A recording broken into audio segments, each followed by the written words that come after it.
kidnapped and sold into slavery for 66 years. But his mind was so powerful he could outcalculate the greatest scholars in the world without ever touching a pen. In 1724, a 14-year-old boy named Thomas Fuller was snatched from his home in West Africa. He was forced through the horrors of the Middle Passage and sold to a planting family in Alexandria, Virginia. For the next 6 decades, the world saw him only as a field hand. He was barred from learning to read or write. He was denied every form of formal education. But inside his mind, a revolution was happening.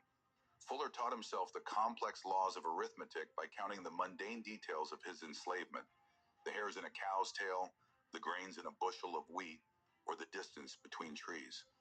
By 1780, his reputation as the Virginia Calculator had reached the ears of the country's most elite scholars. 2 skeptical abolitionists traveled to Virginia to test the very limits of his humanity. They started with a question that would take a modern person several minutes and a calculator: how many seconds are in a year and a half? Fuller didn't blink. In just 2 minutes, he gave the exact answer: 47,304,000. Then came the real test. They asked him, how many seconds has a man lived who is 70 years, 17 days, and 12 hours old? Fuller went quiet for exactly 90 seconds, then spoke a number that felt impossible: 2,210,500,800. One of the white scholars looked up and smiled. You're wrong, he said. Your sum is much too large. Fuller didn't flinch. He looked at the scholar and replied with a calm that terrified slavery's defenders. Stop, massa. You forget the leap year.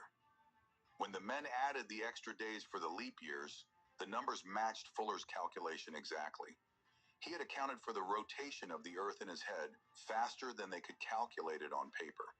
This wasn't just a parlor trick. It was a devastating blow to the ideology of white supremacy. The entire justification for slavery was built on the lie that black people were intellectually inferior. Thomas Fuller was living, breathing proof that the brilliance of the African mind wasn't just equal, it was superior.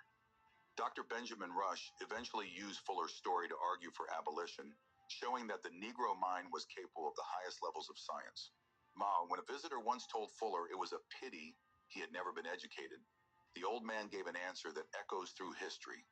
No, massa, it is best I had no learning, for many learned men be great fools. Thomas Fuller died in 1790 at the age of 80. He was never given his freedom. He died on the same farm where he had labored for decades. But he died as a man whose mind was never truly enslaved. I want to hear from you in the comments. Why